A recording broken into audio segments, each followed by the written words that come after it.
ሰላም ጤና ይስጥልን የተወደዳችሁና የተከበራችሁ የቻናላችን ተከታታዮች እንደምን አላችሁ? ዛሬም እንደተለመደው እጅግ በጣም ወሳኝና አነጋጋሪ የሆኑ 3 መረጃዎችን አጥር አድርጌ ይዤላችሁ ቀርቤያለሁ። ከነዚህ መረጃዎች መካከልም እንግዲህ በዚህ ሰዓት የትራንስፖርትና ሎጂስቲክ ሚኒስቴር በቅርቡ ተግባራዊ ይደረጋል ስለተባለው አዲሱ ታርጋ ቅያሪን በተመለከተ አነጋጋሪ የሆነ መረጃ አውጥቷል። በዚህ መረጃ እንግዲህ ቀኑን አሳውቋል፣ እንዲሁም መስፈርትን አስቀምጧል። ይህንን በተመለከተ ሙሉ ዝርዝሩን ወደ እናንተ እናደርሳለን። በሌላ በኩል የነዳጅ ዋጋን በተመለከተ ቅናሽ ማድረጉ ተሰምቷል። ይህንንም በዝርዝር ይዘነዋል። እንዲሁም ከአሽከርካሪዎች ጋር በተያያዘ እጅግ በርካታ አሽከርካሪዎች ቁጣቸውን አሰምተዋል። በምን ምክንያት የሚሉትን አንድ ባንድ ወደ እናንተ እናደርሳለን። ሁላችሁም ቪዲዮ ላይክ ያደረጋችሁ እስከ መጨረሻው ተከታተሉ። እንግዲህ ክቡራን ተመልካቾቼ ሁሉንም በዝርዝር አጠር አድርጌ የማደርሳችሁ ሲሆን እጅግ በርካታ አሽከርካሪዎች ቁጣቸውን ያሰሙበትን ምክንያት በማስቀደም እንጀምር። የነዳጅ እጥረት በትራንስፖርት ዘርፍ ላይ ከፍተኛ ተግዳሮት እየፈጠረ ባለባቸው አካባቢዎች በተለይ በኦሮሚያና በደቡብ ኢትዮጵያ እንዲሁም በሲዳማ ክልል የሚገኙ አሽከርካሪዎችና ትራንስፖርት ተጠቃሚዎች ቁጣቸውን አሰምተዋል። ሪፖርተር ጋዜጣ ያነጋገራቸው በሐዋሳ በሻሸመኔና በሐላባ ከተሞች የሚገኙ ነዋሪዎችና አገልግሎት ሰጪዎችን ያነጋገረ ሲሆን ማደያዎች ነዳጅ ቢኖርም በህገወጥ መንገድ በምሽት በብላክ ወይንም በችፍቼ እየተሸጠ እንደሚገኝ አሳውቀውናል ይላል። ቅዳሜ መጋቢት 12 ቀን 2018 በሻሸመኔ ከተማ ብዛት ያላቸው ተሽከርካሪዎች ተሰልፈው ነዳጅ ይመጣል በሚል ሲጠባበቁ የነበሩ አሽከርካሪዎች ለሪፖርተር የተናገሩ ሲሆን በዚህም ምክንያት ከ3 ቀናት በላይ እንደሆናቸውና ከፍተኛ የሆነ ቁጣና ብስጭት እንደነገቡ ተገልጿል። አንድ የባጃጅ አሽከርካሪ ለሪፖርተር እንደተናገረው ማደያዎች ቀን ላይ ብዙ አገልግሎት አይሰጡም። በተለይ ሌሊት ከ6 ሰዓት በኋላ በትልልቅ ጀሪካን በመቅዳት በፍችፍች ወይንም በጥቁር ገበያ በሊትር ከ350 እስከ 500 ብር እንደሚሸጡ ነግሯል። ማደያዎች ነዳጅ ደብቀው ወይንም አልቋል በማለት በጀሪካን ይሸጣሉ ያሉት አሽከርካሪዎቹ በተጨማሪ ምክንያት በህብረተሰቡ ላይ ከፍተኛ ጭማሪ ለማድረግ መገደዳቸውን ገልጸዋል። አሽከርካሪዎቹም ይህንን ይበሉ እንጂ የማደያ ባለቤቶች በበኩላቸው ነዳጅ ከመጣ ከ15 ቀናት በላይ እንደሆነ ለሪፖርተር የገለጹ ሲሆን ከዚህ ቀደም በየ4ና በየ5 ቀናት ነዳጅ ይራግፍላቸው እንደነበር ገልጸው አንድ ማደያ ተቆጣጣሪ ከሰሞኑ ግን ከ15 ቀናት በላይ መቆየቱን ገልጿል። ይህ እንደ ምሳሌ የተነሳ እንጂ በሁሉም ክልሎች እንዲሁም በሁሉም ሀገራት ላይ ነዳጅ በዚህ ሁኔታ መቀጠሉን ተባብሶ በአሽከርካሪዎች ዘንድ እንዲሁም በህብረተሰቡ ዘንድ ከፍተኛ ቁጣ ያስነሳ እንደሚገኝና ቀደም ሲል ከጅቡቲ ተነስተው እስከ አዲስ አበባ 3 ቀን ይፈጅባቸው የነበረ ጉዞ ዛሬ ላይ ነዳጅ ባለማግኘታቸው ከ10 ቀናት በላይ እንደሚፈጅባቸውም ተገልጿል። ይህ የነዳጅ እጥረት በትራንስፖርት ዘርፍ ላይ እጅግ ከፍተኛ ተግዳሮት እየፈጠረ እንደሚገኝና በአፋጣኝ በማደያዎች ላይ የሆነ እልባት እንደሚኖር ከሪፖርተር ያገኘነው መረጃ ያመለክታል።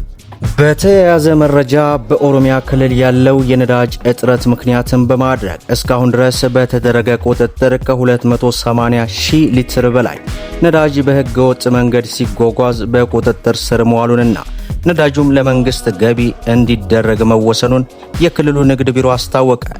እንደ ቢሮ መግለጫ አሁን ላይ ያለው የመካከለኛው ምስራቅ ሀገራት ጦርነትን አካቶ በተከሰተው ችግር ምክንያት በተፈጠረ የነዳጅ እጥረት በህገወጥ የንግድ እንቅስቃሴ ላይ ከተሰማሩ ግለሰቦች ችግሩ እንዲወሳሰብ አድርጎታል። መንግስት በከፍተኛ ዋጋ ድጎማ ወደ ሀገር ውስጥ ያስገባው ነዳጅ በስውር ከነዳጅ ማደያ ሰራተኞችና ከነዳጅ ጫኝ ተሽከርካሪዎች በመመሳጠር በርካታ ሊትር ነዳጅ በህገወጥ መንገድ ሲያጓጉዙ በቁጥጥር ስር መዋሉንና እርምጃውን አጠናክሮ እንደሚቀጥልም ገልጿል። በሌላው መረጃችን የነዳጅ ዋጋን በተመለከተ እንግዲህ እጅግ ባልተጠበቀ ሁኔታ ቅናሽ እያሳየ መሆኑ ተገለጸ። ምንም እንኳን ኢራን ከአሜሪካ ጋር የተደረገ ድርድር የለም ብትልም ዶናልድ ትራምፕ ባለፉት 2 ቀናት ውስጥ ከኢራን ጋር የተደረጉ ውይይቶች ጤናማ በመሆናቸው በኢራን የኢነርጂ ተቋማት ሊፈጸም የሚደረገውን ጥቃት ለ5 ቀናት አራዝም ያለው ማለታቸውን ተከትሎ የነዳጅ ዋጋ እጅግ በከፍተኛ ሁኔታ ቅናሽ አሳይቷል። በዚህም ምክንያት $114 ደርሶ የነበረው የነዳጅ ዋጋ አሁን ላይ $97 አካባቢ ወርዶ ከዚህም በታች እንደሚቀንስና በተለይ በዛሬው ዕለት የሆርሙዝ ሰርጥ በኩል ነዳጅ የጫነ መርከብ በሰላም ከማለፉ ጋር ተያይዞ የነዳጅ ዋጋ እጅግ በከፍተኛ ሁኔታ እንደሚወርድ መረጃው አስነብቦናል። በሌላው መረጃችን የትራንስፖርትና ሎጂስቲክ ሚኒስቴር ከአዲሱ ታርጋ ቅያሬ ጋር በተያያዘ አዲስ መግለጫ አውጥቷል። የትራንስፖርትና ሎጂስቲክ ሚኒስቴር በሀገር አቀፍ ደረጃ ወጥነት ያለው አዲሱን የታርጋ ለውጥ ለማድረግ ሲያከናውን የቆየውን የቅድመ ዝግጅት ስራ አጠናቆ በቅርቡ አዲስ የተሽከርካሪ ሰሌዳ መለያ ቁጥር ወይንም ታርጋ መስጠት እንደሚጀምር አስታወቀ። የታርጋ መስጠት ስራው ከመጀመሩ በፊት ግለሰቦች ወይንም ተቋማት የሚፈልጓቸውን የሰሌዳ ቁጥሮች አጫርቶ ላሸነፈ አካላት ለመስጠት እንደሚፈልግም ገልጿል። የስርጭት ስራው ከመጀመሩ በፊት ግለሰቦች ወይንም ተቋማት የሚፈልጉትን ቁጥር በመለየት በሚኒስቴር መስሪያ ቤቱ 5ኛ ፎቅ በመቅረብ ከ17 ወይንም ከነገ መጋቢት 17 ቀን 2018 ጀምሮ ባሉት አንድ ሳምንት ጊዜ ውስጥ እንዲመዘገቡ ጥሪ ማቅረቡን በዚህ ሰዓት መግለጫው አስነብቦናል። እንግዲህ ከሰሞኑ የመኪና ዋጋ እጅግ ባልተጠበቀና ባልታሰበ ሁኔታ በነዳጅም በኤሌክትሪክ ተሽከርካሪም ዙሪያ እየቀነሰ ይገኛል። በዚህም እየተከታተልን ወደ እናንተ እያደረስን ነው።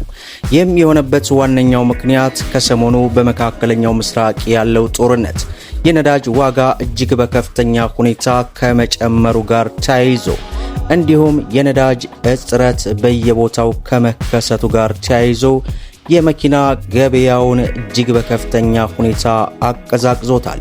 በዚህም ምክንያት እንግዲህ አሁን ላይ መኪና መግዛት የምታስቡ እህት ወንድሞች የተለያዩ የመኪና መረጃዎችን ከሰሞኑ ለቀናል።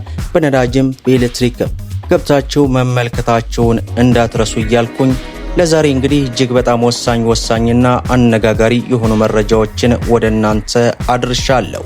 ሁላችሁም ቪዲዮን ላይክ ሸር እንዲሁም ደግሞ ለቻናላችን አዲስ ከሆናችሁ ስለ መኪና ለማወቅ መኪናን በተመጣጣኝ ዋጋ ለመግዛት ሰብስክራይብ በማድረግ በየዕለቱ የሚለቀቀው የመኪና እንዲሁም ሌሎች ተያያዥ መረጃዎች እንዲደርሳቸው የኖቲፊኬሽን ማብራታችሁን እንዳትዘነጉ እያልኩኝ ለዕለቱ ያስኩላችሁ መረጃ ይህን ይመስላል ማለት ነው።